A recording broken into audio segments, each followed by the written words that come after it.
میرے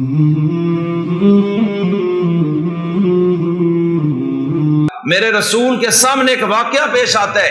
ایک شخص آتا ہے عرب کا سب سے بڑا پہلوان، اس کا نام ہے رکانہ، اور وہ اتنا طاقتور آدمی تھا، اتنا بڑا جسم تھا اس کا کہ کوئی کشتی میں اس کی پیٹھ زمین سے نہیں لگا سکتا تھا.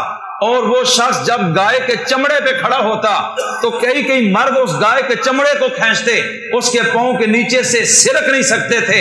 اس کا چیلنج تھا کہ میں گائے کے چمڑے پہ کھڑا ہوں تو مجھے رب نے وہ طاقت دی ہے کہ کئی لوگ مل کر بھی اس چمڑے کو میرے پاؤں کے نیچے سے نہیں نکال سکتے ہیں. اتنی مضبوط گرفت تھی اس پہلوان کی. اس نے جب سنا کہ ایک شخص نے اعلان نبوت کیا ہے اور وہ کہتا ہے میں اللہ کا نبی ہوں، تو وہ اچانک آیا. اس نے آ کے کہا میں دلیلیں نہیں جانتا، میں کتابیں نہیں جانتا، میں کسی اور بات سے بھی واقف نہیں، میں تو پہلوان ہوں، میں تو کشتی کرنا جانتا ہوں. بس مجھے اتنا پتا ہے کہ جو اللہ کا رسول ہوگا اس کی طاقت عام شخص سے زیادہ ہوگی، اور میں بھی ایک پہلوان ہوں. پورے عرب میں میری طاقت کا کوئی شخص نہیں ہے، میرے مقابلے میں کوئی کشتی کرنے کے لیے بھی میدان میں کھڑا نہیں ہو سکتا. اگر آپ سچے رسول ہیں تو دلیل کو چھوڑیں، میرے ساتھ کشتی کریں. اگر مجھے آپ نیچے گرا دیں تو میں آپ کو رسول تسلیم کر لوں گا، اور اگر آپ مجھے نہ گرا سکیں تو پھر آپ اللہ کے رسول نہیں ہو سکتے. اس لیے کہ رسول کی طاقت عام شخص سے زیادہ ہوگی.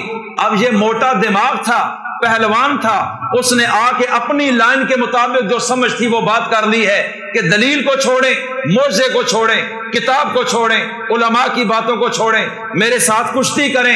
اگر مجھے آپ گرا دیں میں آپ کا کلمہ پڑھ جاؤں گا. اللہ کے رسول نے تو کبھی کشتی نہیں کی، لیکن میرے نبی کی طاقت یقیناً رب نے وہ دی ہے کہ دنیا میں اس کی مثال نہیں، اور برداشت بھی اتنی دی ہے کہ اس سے بڑھ کر برداشت بھی کسی انسان میں نہیں ہے. آخر کار رکانہ نے جب یہ خواہش ظاہر کی، حضور نے فرمایا ٹھیک ہے. مطلب یہ تھا کہ اگر اپنی نبوت کا یقین دلانے کے لیے میں اس سے کشتی کروں، مقصد اپنی ذات کو بڑا کرنا نہیں، مقصد اس دین کو اس پر کھولنا ہے، تو یہ عبادت ہے. اور میں میدان میں کھڑا ہوں. اب اس کا اتنا بڑا وجود ہے، وہ طاقتور پہلوان ہے، وہ اس میدان کا کھلاڑی ہے، اور رسول اللہ کا وجود تو کوئی موٹا بھی نہیں ہے، ایک درمیانہ سا جسم ہے، بڑا معتدل جسم ہے اور بڑا سمارٹ جسم ہے. اور آپ کبھی بھی اکھاڑے میں نہیں اترے، نہ کشتی کے فن سے کبھی واقف ہوئے، لیکن دنیا دیکھ رہی ہے کہ جب آپ اس کے سامنے کشتی کے لیے آئے اور آپ نے کہا شروع کریں، اس نے کہا جی شروع کریں. اور کتابوں میں آتا ہے رسول اللہ نے ایک ہاتھ سے اس کو پکڑا اور دوسرے ہاتھ کی ان 3 انگلیوں پر اس کے جسم کو یوں اٹھا کر فضا میں پھیرایا اور یکدم زمین پہ پٹخ دیا. اب جب وہ گرا وہ حیران ہو گیا کہ یہ کیا ہو گیا ہے. اس نے کہا مجھے تو سمجھ ہی نہیں آئی، ابھی تو میں سنبھل ہی نہیں پایا، یہ کیا ہوا ہے، ہم دوبارہ کشتی کریں گے. رسول اللہ نے فرمایا آؤ. ابھی وہ سوچ ہی رہا تھا کہ اللہ کے رسول نے ایک ہاتھ سے پکڑا اور دوسرے ہاتھ سے یوں اس کو اٹھایا اور یکدم اٹھا کے زمین پہ پھینک دیا.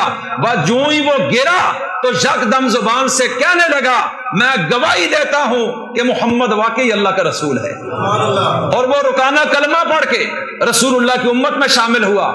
رسول کے صحابی ہیں، آپ پڑھیں ان کے حالات زندگی کہ وہ کون سی آیت پڑھ کر مسلمان ہوئے یا سن کر نہیں، وہ کشتی میں میدان میں رہ گئے اور رسول اللہ کی طاقت کو دیکھ کر مسلمان ہوئے.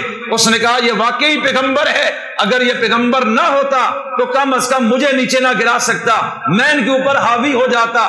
جبکہ ظاہری طور پر دیکھنے میں یہ شخص اتنا موٹا تازہ نہیں جتنی بڑی میری جان ہے. تو یہ تو عرب کے پہلوان بھی مان گئے کہ آپ سے بڑا طاقتور کوئی نہیں ہے.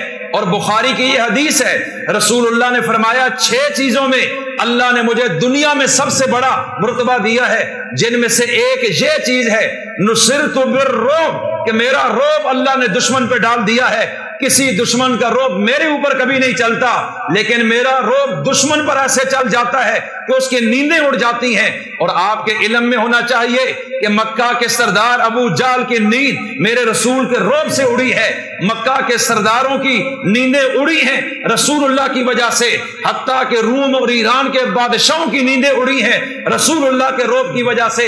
آپ نے زمانے کو مسخر کیا، بڑے بڑے جنگجو آپ کے قدموں میں گر گئے، لیکن آپ کبھی کسی کے قدموں میں نہیں گرے، اس لیے کہ دنیا سمجھتی تھی آپ سے بڑھ کر طاقتور کوئی نہیں، آپ سے بڑھ کر چست کوئی نہیں، آپ سے بڑھ کر حلیم کوئی نہیں، آپ سے بڑھ کر با کمال کوئی نہیں، آپ سے بڑھ کر حوصلے والا کوئی نہیں، اور آپ نے عملاً دنیا پہ اس چیز کو ثابت کیا ہے۔